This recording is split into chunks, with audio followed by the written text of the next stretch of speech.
welcome to this lecture. So, the plan for this lecture is as follows. In this lecture, we will continue our discussion on how to compose a CPA secure symmetric key cipher and a secure MAC generically to obtain an authenticated encryption scheme. So, we had already seen one approach in the last lecture, namely the encrypt then authenticate approach, which always gives you the guarantee that the composed scheme is an authenticated encryption cipher. In this lecture, we will discuss two other approaches, namely the authenticate then encrypt approach and the encrypt and authenticate approach. So, let us start with the encrypt and authenticate approach. So, you are given a CPA secure symmetric key encryption and you are given a strong CMA secure MAC, and this is how we compose the two primitives using the encrypt and authenticate approach. So, the key generation algorithm of the composed scheme will independently pick a key for instantiating the CPA secure component and for instantiating the MAC component, and the overall key for the composed scheme will be the pair k sub e comma k sub m. Now, to encrypt a message as per this encrypt and authenticate approach, as the name suggests, we first encrypt the message using the ke part of the key and obtain the ciphertext C, and then we are authenticating. So, we are independently authenticating the message M and compute the tag as per the tag generation algorithm, and the key data that we use for computing the tag is the km part of the key, and the overall ciphertext that we obtain as per the composed scheme will be C followed by T, right. So, this is different from encrypt then authenticate approach, right. In the encrypt then authenticate approach, the tag was computed on the ciphertext, but here in this approach the tag is computed on the plain text itself. And now you can imagine that the decryption happen analogously. You take the ciphertext, you parse it as consisting of two parts, a C part and the T part. You first decrypt the C part of the ciphertext using the ke part of the key and recover the plain text M, and then you verify whether the tag part T of the ciphertext is a legitimate tag on the recovered M part, and if it is so, then you accept the recovered M, otherwise you reject the recovered M. So, that is the corresponding decryption algorithm. Now, you want to analyze the security of this approach. It turns out that if we compose the CPA secure symmetric key encryption and a secure MAC with this approach, then it need not always lead to an authenticated encryption cipher. It depends upon the underlying CPA secure instantiation and the underlying instantiation of your MAC. That means, generically it is not guaranteed that this way of composing the two primitives is always going to lead to an authenticated encryption cipher. And the problem is the following. Imagine we have a message authentication code where the tag generation algorithm is deterministic, right. So, we had seen during our discussion on the message authentication code that as far as the security of the message authentication code is concerned, it is not necessary that your message authentication code should have a randomized tag generation algorithm. Even if the tag generation algorithm is deterministic, we can achieve security. So, now imagine that we are instantiating this encrypt and authenticate approach using a MAC whose tag generation algorithm is deterministic. If this is the case, then an encryption of a plain text M with a key ke comma km as per the composed scheme will always produce a ciphertext where the T part of the ciphertext will remain the same, right. Because if you see the encryption box here for the composed scheme, even if my underlying encryption process is CPA secure, the C part of the ciphertext for the same message M, right, will be different, because that is coming because of the fact that my underlying CPA secure scheme will be randomized. So, the C part of the encryptions of the same M again and again under the same key will produce a different C part for the overall ciphertext. That is why I am denoting it as star. But the T part, namely the tag part of the ciphertext which I am going to obtain in this composed scheme for the same message M again under the same key K will be the same, will always going to give me the same tag, namely T, right. And if that is the case, then it is very easy for any adversary to distinguish apart an encryption of the message M0 from an encryption of the message M1 as per this composed scheme, and that is the major flaw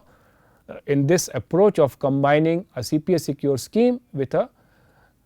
secure message authentication code. It is not necessarily guaranteed that the composed scheme will always be an authenticated encryption cipher. It depends upon your underlying instantiation of the MAC, whether it is deterministic or not deterministic, and that is why this approach is not generally recommended, because we are interested in an approach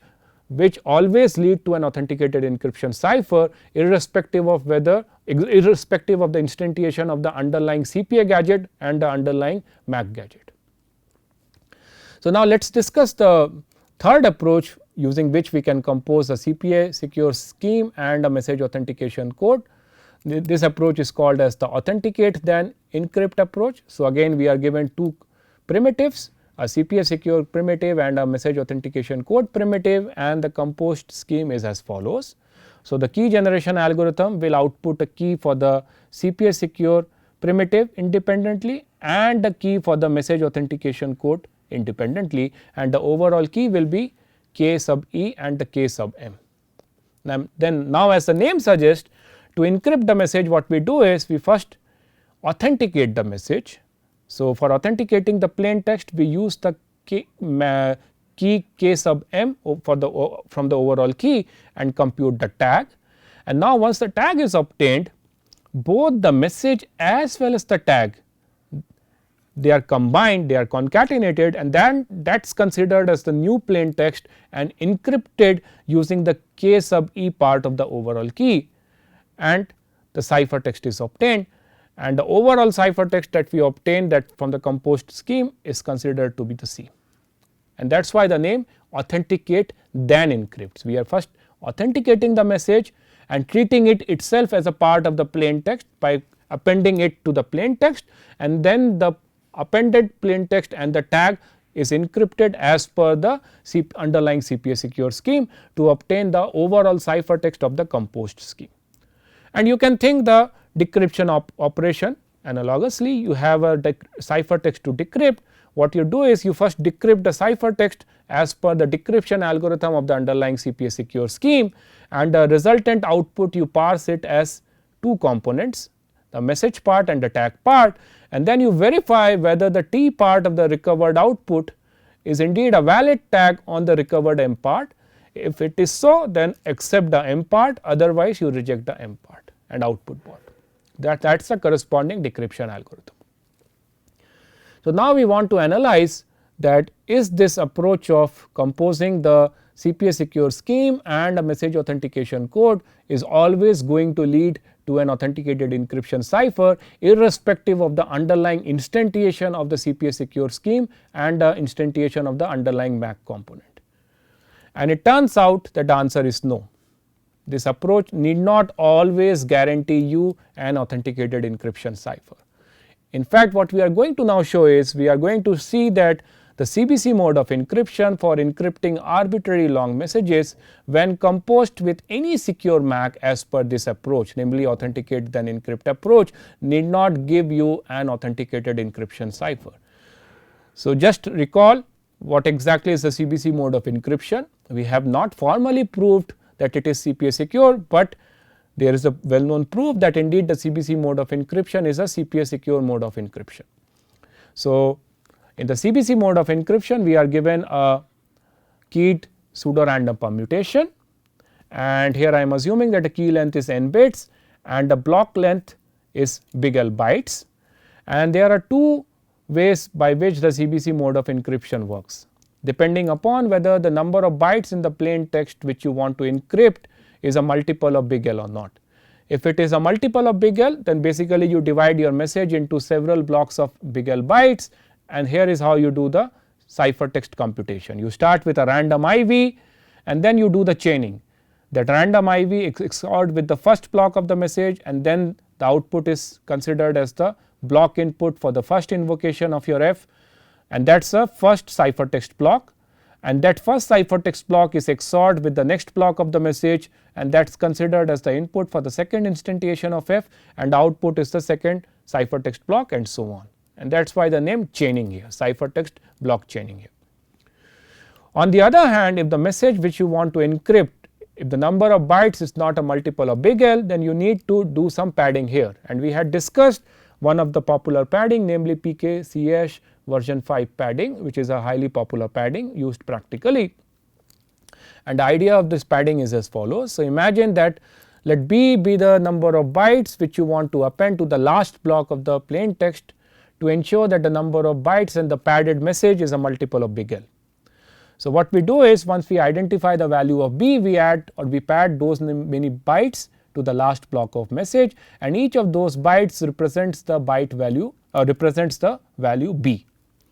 And once we now have the padded message, we compute the encryption as per the usual CBC mode of encryption. To do the decryption, we perform the decryption as per the usual CBC mode of decryption, and now we have to remove the padding. To remove the padding, what we do is we take the last block of the recovered message. In this example, it is say M2 dash, and we take the last byte and read the value B, and then we see whether all the last B bytes represents the value B or not. If the answer is yes, then we simply remove those bytes, because we now know that they are the padded bytes, and take the remaining thing as the recovered plain text. Whereas, if the last if any of the last B bytes does not represents the value B, then we output, the decryption algorithm outputs bad padding, right. So, you might be wondering that the number of bytes that we need to pad might be in the range 0 to L minus 1, 0 because it might be the case that the number of bytes in the message is already a multiple of big L, in which case we do not have to add anything, and L minus 1 because it might be the case that the last byte of the message might be just one, the last block of the message is just 1 byte, in which case we need to add a padding of L minus 1 bytes. But that is not the case, because we need an invertible padding or an unambiguous padding to ensure that the decryption happens properly, and to ensure that the actual number of bytes that we need to pad should be in the range 1 to L. That means, if we do not need to pad anything, then to indicate it to the receiver in an unambiguous fashion, we actually need to add a full dummy block consisting of big L number of bytes, all of them representing the integer big L, right. So, that is why the range of little b is not in the range 0 to L minus 1, but rather it is in the range 1 to L. So, now what we are going to discuss is, we are going to discuss that this CBC mode of encryption is not CCA secure, and for demonstration purpose I am considering an instance where, say, sender has a message where the first block is of size n bits and the second block is not of size n bits, and as a result the sender has done a padding and say it has added the required padding here, and it has now a padded message consisting of 2 blocks, and it encrypts the padded message as per the CBC mode of encryption. The resultant ciphertext blocks are C sub 0, C sub 1, C sub 2, and I call this last block of the message, namely the block with the padding, as M sub 2 hat. And remember that the way a receiver is going to perform the decryption of the ciphertext C sub 0, C sub 1, C sub 2 is as follows. To recover the block M sub 2 hat, it is going to first compute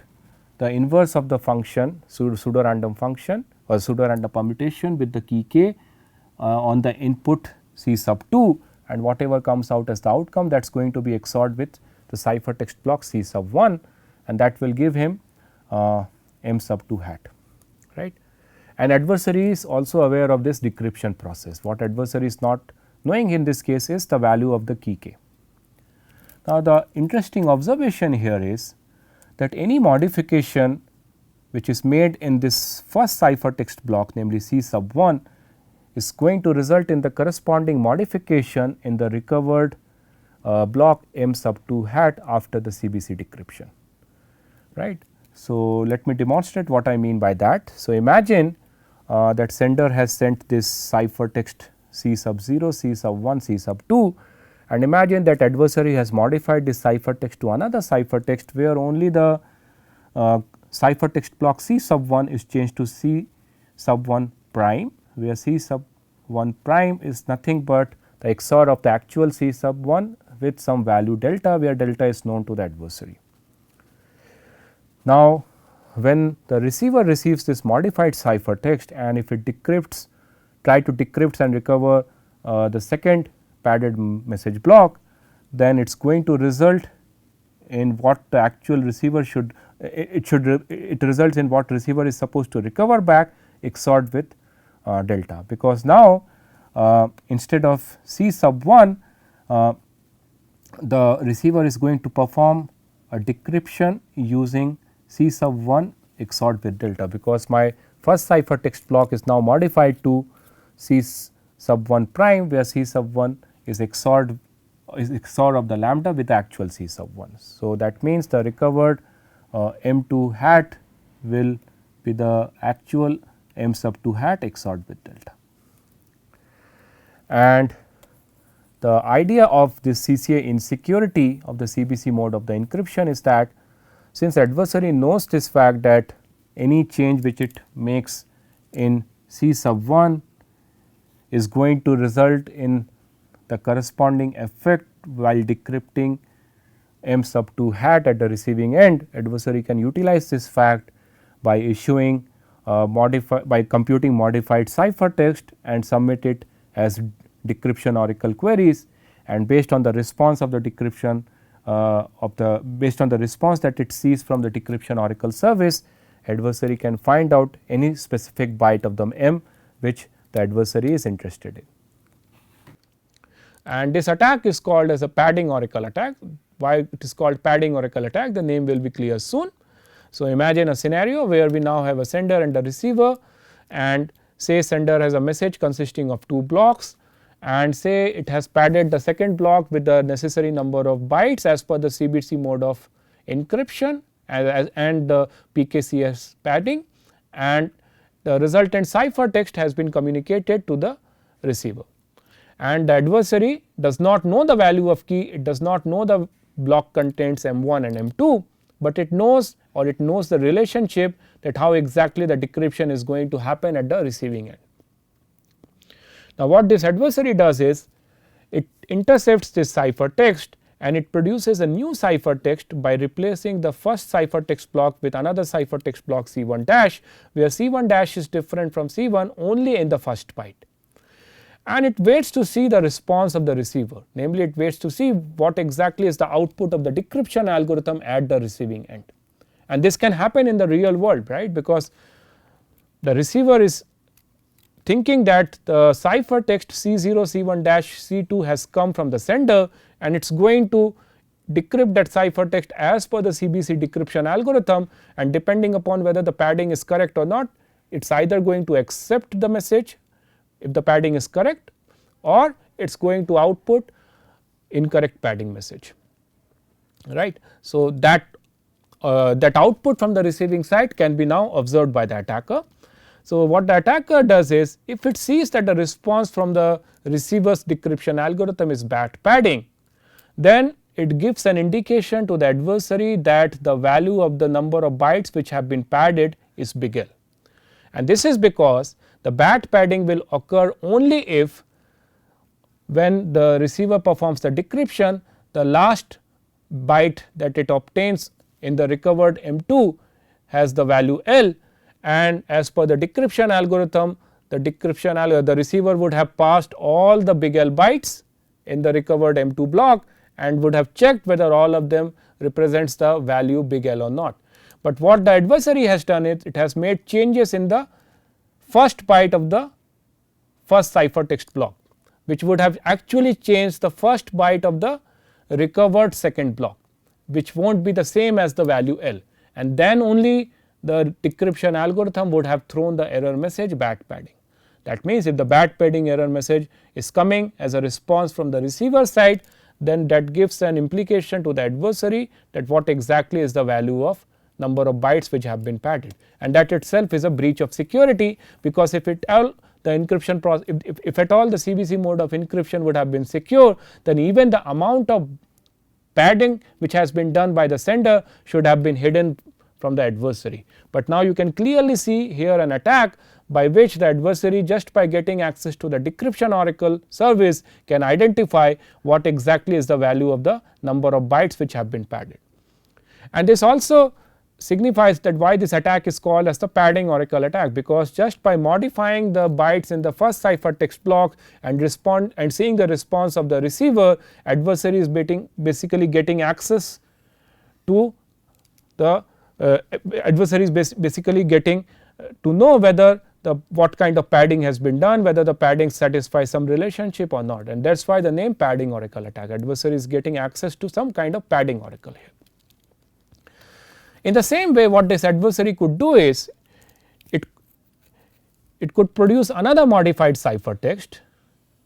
where instead of changing the first byte, it is now changing the second byte of the first ciphertext block, and it waits to see the response of the receiver. Again, if the back padding error message comes out from the receiver side, then that gives an indication to the adversary that the amount of bytes which have been padded is L minus 1, because since the adversary is changing the second byte of C1, that will in fact change the second byte of the recovered M2 block. And if the back padding error comes, it will come only because the value of little b is L minus 1, in which case the receiver would have expected all the L minus 1 bytes of the recovered M2 to represent the value L minus 1, right. But that is not going to happen, but because the second byte of the recovered M2 is already changed at the decryption end. So, if at all the back padding error message comes here, then that gives an indication to the adversary that the value of little b is L minus 1. And not only that, adversary can in fact keep on submitting modified ciphertext like this. Suppose it submits another modified ciphertext where it just changes the last byte of C1, and again if the response from the receiver side is back padding, then it gives an indication to the adversary that the value of b is equal to 1. So, what basically now the summary is that adversary can prepare bigger number of modified ciphertext, where in the first modified ciphertext the first byte is changed, in the second modified ciphertext the second byte of C1 is changed, and in the third modified ciphertext the third byte of C1 is changed, and so on. And it just waits to see that corresponding to which of this modified ciphertext the receiver is sending back padding message and he is not sending back padding message. So, it turns out that the leftmost modified byte for which the padding error is issued from the receiving side or the receiver side reveals the value of little b, namely the value of padded bytes, and that itself is a breach of security here, right. So, now what we are going to show is that not only adversary can learn the amount of bytes which have been padded by the sender, it can also learn any specific message byte for which in which the adversary is interested in. So, imagine the adversary has already learned the value of little b, namely the number of bytes which have been padded, and now it wants to learn the last byte of the message, which is right now unknown for the attacker. And the idea again here is the same. Adversary will keep on playing with some specific bytes of the first ciphertext block, and it will submit the modified ciphertext to the receiver, which actually means he is trying to get the decryption oracle service, and based on the response that it sees from the receiver, whether an error has been issued or not, it learns some relationship between the unknown byte big B and the value of little b, which is now known to the attacker, and based on that relationship it can completely recover back the contents of the unknown byte value big B. So, here is how it is performed. So, what an adversary does now is it prepares a modified block which I denote as delta I, and what is happening in this modified delta I block is that the last little b bytes represents binary string corresponding to the XOR of the value b and b plus 1. So, that is what is the binary content of the last b bytes, and the b plus 1th byte from the last here represents the value I, little I in integer. So, that is what is the modified block delta I, which the adversary has computed. And now what it does is, instead of forwarding the actual ciphertext C0, C1, C2 to the receiver, it forwards a modified ciphertext to the receiver on the behalf of the sender, where the modified ciphertext, in the modified ciphertext the first ciphertext block is an XOR of the existing C1 and delta I. And now if you recall, the way decryption is going to happen at the receiving end for this modified ciphertext, in the recovered M2 block, the last little b bytes will now have the value little b plus 1, whereas the b plus 1th byte will have the content big B, namely the unknown byte XORed with I, because of the fact that the recovered M2 would have been computed by this operation, right. And now after recovering this block M2, what the receiver is going to do is it will parse the last byte content, which is b plus 1. So, it will think that as if the sender has padded b plus 1 number of byte, and it will parse whether all the last b plus 1 bytes represents the integer value little b plus 1 or not. If it is not, then it will throw an error message, namely a bad padding, otherwise it will proceed to decrypt the recovered M2, right. So, that means if the message bad padding comes as a response from the receiver, then adversary learns that the unknown byte content big B XORed with I is not equal to b plus 1, whereas if the bad padding message does not comes out, that means the unknown byte B XORed with I is equal to b plus 1, right. So, that gives the adversary a equation in the unknown byte B, and everything else is now known to the attacker. The value of I is known, the value of little b is known. So, it can just solve this equation and learn the unknown byte B, and by carrying out a similar attack, basically adversary can learn any specific byte of the message in which the adversary is interested in, right. So, now you can clearly see that just by getting a decryption oracle service here, namely a padding oracle service here, whether the padding is correct or not, for the modified ciphertext, adversary could end up learning not only the amount of bytes which have been padded by the sender, but also any specific message bytes. So, that shows that the CBC mode of encryption is not CCA secure, but it is CPA secure. So, now let us come back to this authenticate then encrypt approach, and then let us see how exactly this composed scheme that we are going to obtain by this authenticate then encrypt approach will look like if we instantiate the CBC mode of, if we instantiate the underlying CPA secure scheme by the CBC mode of encryption and take any MAC instantiation which is secure. So, the way the encryption is going to happen in this composed scheme will be as follows. So, imagine you have a plain text, then first we are going to compute the tag on that message, because we are in the authenticate then encrypt approach. Once we have computed the tag, then this overall message and the tag together is treated as a plain text to be encrypted as per the CBC mode of encryption. And to do the CBC mode of encryption, depending upon whether this message and the tag altogether, the number of bytes in this message concatenated with T is a multiple of the number of bytes which is present in the underlying pseudo random permutation, we have to do a padding, namely we have to do a PKCH padding, right. So, assume P denotes the number of bytes P denotes the bytes which we have padded. Altogether this whole thing is now encrypted as per the CBC mode of encryption. So, that is how the ciphertext will come out in the composed scheme as per the authenticate then encrypt approach if we use the CBC mode of encryption to instantiate the underlying CPA secure encryption scheme. On the decryption end, what we are going to do is, if we obtain a ciphertext CCAP, we first decrypt as per the CBC mode of decryption, and on decryption whatever we obtain, we treat it as message followed by tag followed by the padding, and we first check for the padding, and if the padding is not proper or it does not satisfy the requirement of PKCS padding, then we issue a padding error message.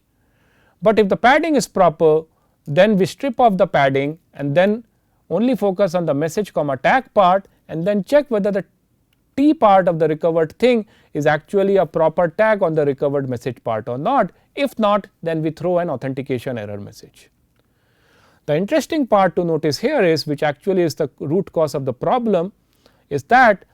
the tag T which we are computing at the encryption end, it just maintains the integrity of the message M, but it does not have to do anything with the padding which we are doing to actually encrypt the whole thing as per the CBC mode of encryption, right. So, the tag T does not protect the integrity of the pad P. Also, you can see here that two types of error messages are thrown during the decryption. The padding error is first issued if the padding itself is incorrect, but if the padding is correct, then we further go and check whether the tag part is correct or not, and accordingly we throw an authentication error, right. So, the idea which can be exploited here by the adversary to prove that this composed scheme is not CCA secure is the following. Imagine that an adversary tries to mess up with this encryption process by coming up with a new ciphertext of its own, right. So, to come up with new ciphertext, basically it has to come up with some C dash, and it has to it can forward those C dash to the receiver and wait to see what kind of error messages are thrown by the receiver. It turns out that if on decrypting C dash the padding turns out to be incorrect, then that error message will be issued faster. That means ciphertext which are having incorrect padding are going to be rejected faster compared to ciphertext which have correct padding but incorrect MAC tag, and that itself is a kind of clue to the adversary to identify the amount of padding which has happened at the encryption end. That means depending upon the error message which is going to be thrown by the receiver, whether it is coming, if the error message is fast, that means it corresponds to a bad padding error message, and if the error message is indeed the bad padding error message, then adversary can exactly play the same kind of role that we had seen in the padding oracle attack, where it can try to modify ciphertext and try to mess up with the ciphertext block to see whether it is getting the padding error message or not, and basically adversary ends up getting padding oracle timing channel access, and depending upon the response of the receiver, it can end up learning the specific bytes of the message in which it is interested. So, that is the main source of problem here. So, even though we have an underlying instantiation of the symmetric encryption process which is CPA secure, namely the CBC mode of encryption, the way we are composing the scheme here, the tag T, it does not prevent the authenticity of the pad, and that gives the adversary the leverage to come up with any modified ciphertext and get access to the padding oracle attack, and that ensures that the overall composed scheme is not CCA secure. And that is why this general approach of authenticate then encrypt is not the right approach to compose a CPA secure scheme with a secure MAC. So, that brings me to the end of this lecture. Just to summarize, in this lecture we had seen two other approaches of composing a CPA secure symmetric key encryption and a secure MAC, and it turns out that none of these two approaches always generically imply an authenticated encryption scheme. So, that is why we should not go after these approaches. We should go for the approach, namely encrypt then authenticate approach, which we know that always going to generically give us an authenticated encryption scheme. Thank you.